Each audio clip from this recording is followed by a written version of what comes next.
For assignment 2, you are not going to be changing the functionality of your program. When your user runs your program, they won't notice that you've done anything differently. What you're changing is how your code is organized, and you are going to be organizing it into functions. You're going to identify all of the inputs, the calculations, and the outputs, and you're going to make functions for those. I'm going to start at the top of my program, and I'm just going to, every time I do an output, I'm going to put that in a function, and every time I do an input, I'll put that into a function. So the first one is welcome to Allen's Market.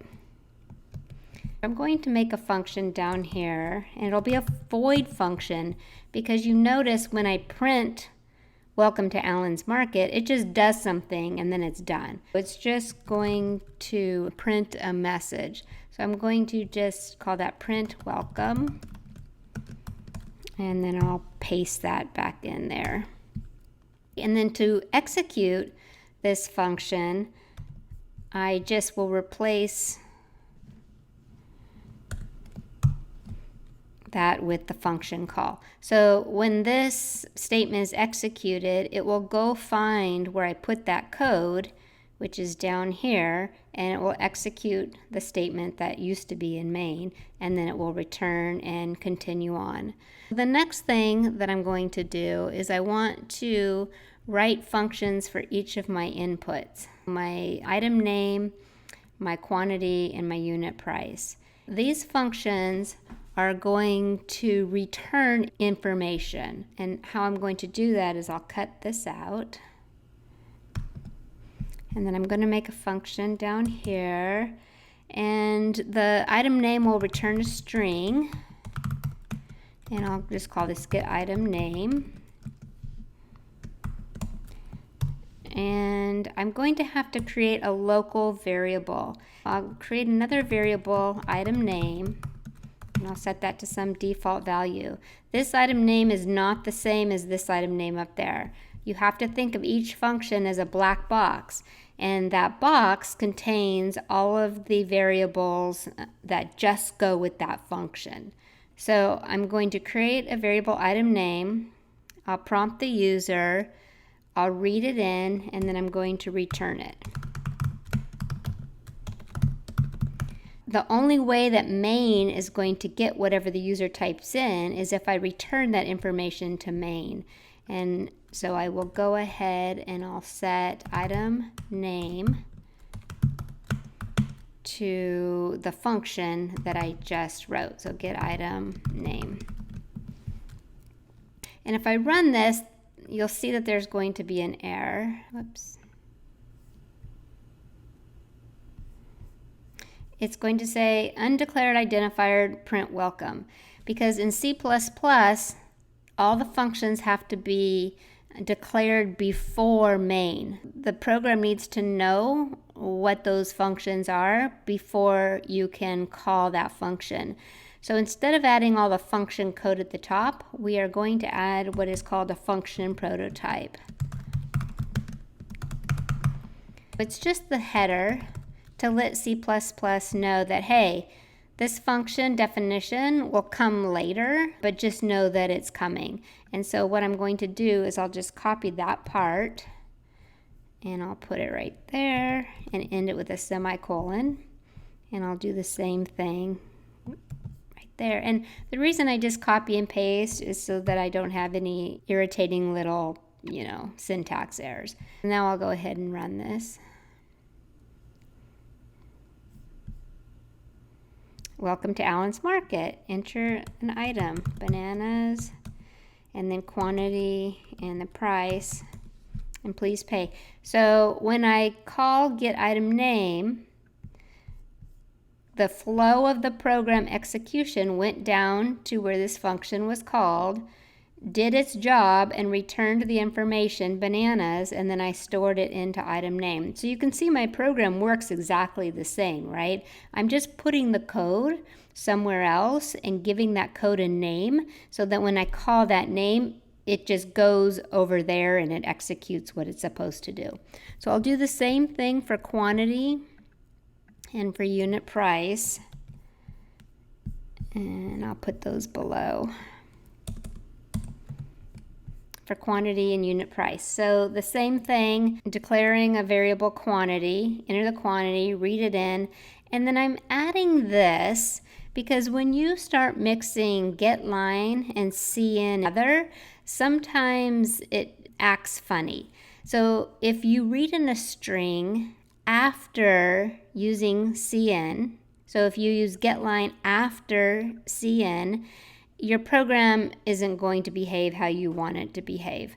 So to do that, we are going to do this little command that says get something in the stream. And we're going to talk about that later. But just know that if you have any get lines after your CNs, it's probably going to behave funny. So if you just put this line of code right there, that should fix it. Instead of doing these, right, I'm going to say quantity is assigned get quantity. And then instead of doing this, I'll say unit price is assigned get unit price. And then I have to go grab those headers and I'll have to put them up in my prototype section.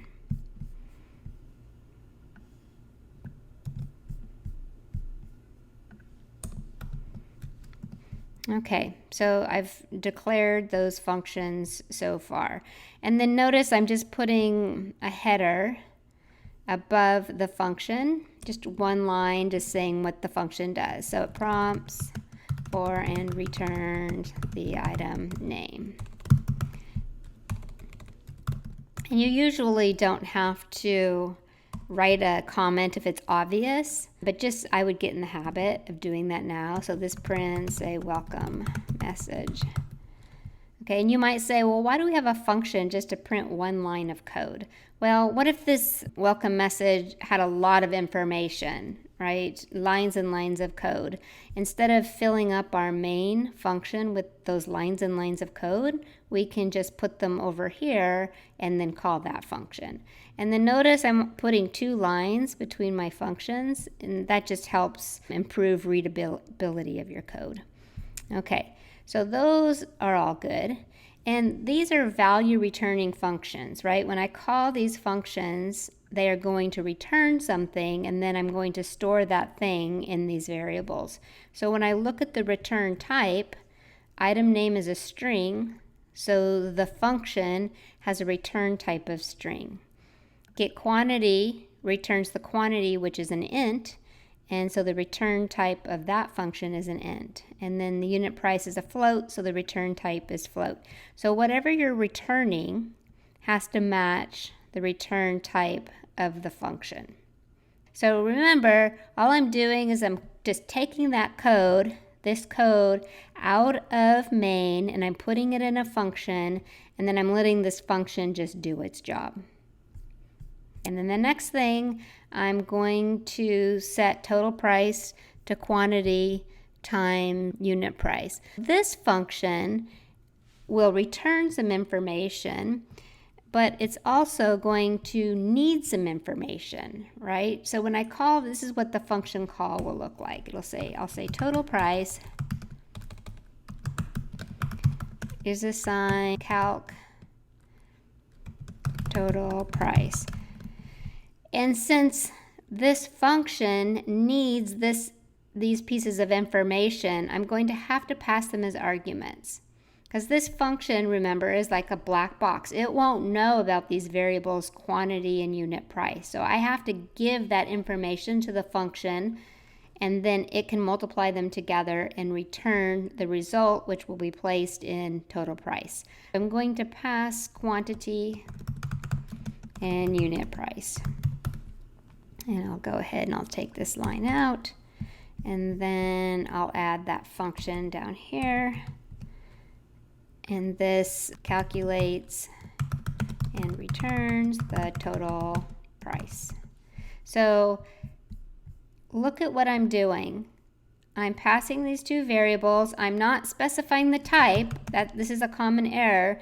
What that does is it creates a variable. The variable's already been created, so we are just going to send what is inside this variable. and I'm going to send it to the function, and the function needs to create a variable to hold it, right? All information has to be held in a variable. So I'm going to create a variable quantity of type int and a unit price of type float, and these are called parameters. And so whatever was in quantity up here will get placed into this variable quantity, and the same with unit price. And then I'll just return quantity times unit price. And this will be a float, and so the return type is a float. Okay, and then the last thing I have to do is print the total that's going to be due, and then print a goodbye message. So I'm going to make two functions. And then what does this function need? If I make a function to print please pay total price, what information am I going to have to send to that function? I'm going to have to send total price, right? Because that function won't know about total price. So I'm going to go ahead and I'm going to delete this, and I'm going to make a function called print total due, and I'll pass it total price, and then I'll make a function print goodbye, and it will print that goodbye message. So let me grab those. I'll come down here, and there they are. So the goodbye message just says thank you for shopping, and then the print total due, I'm going to pass it total price. It'll push fixed and set precision so that it prints to 2 decimals, and then it'll go ahead and print please pay, and then whatever I pass to this variable right here, because these two things are the same variable. I don't need a return statement because this function just prints the total price and it doesn't return anything. So the last thing I need to do is make sure I've copied these for my function prototypes. So we have that one, and we have the goodbye.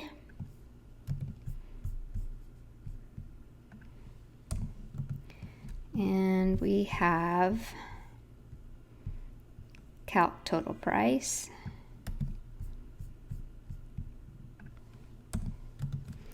And I think that's it. So we have the welcome, the item name, get quantity, get unit price, print total due, print goodbye, and then calculate the total price. The functions that are void just do something and don't return any information, but the functions that have a return type give information back. Okay, so I did not change how my program behaves, I've just changed the structure of my code. So I'll go ahead and I'll run that. Welcome to Allen's Market, bananas, 45 cents, please pay 90 cents. And there you go. So notice how small my main function is, right? And everything has been abstracted and moved into functions.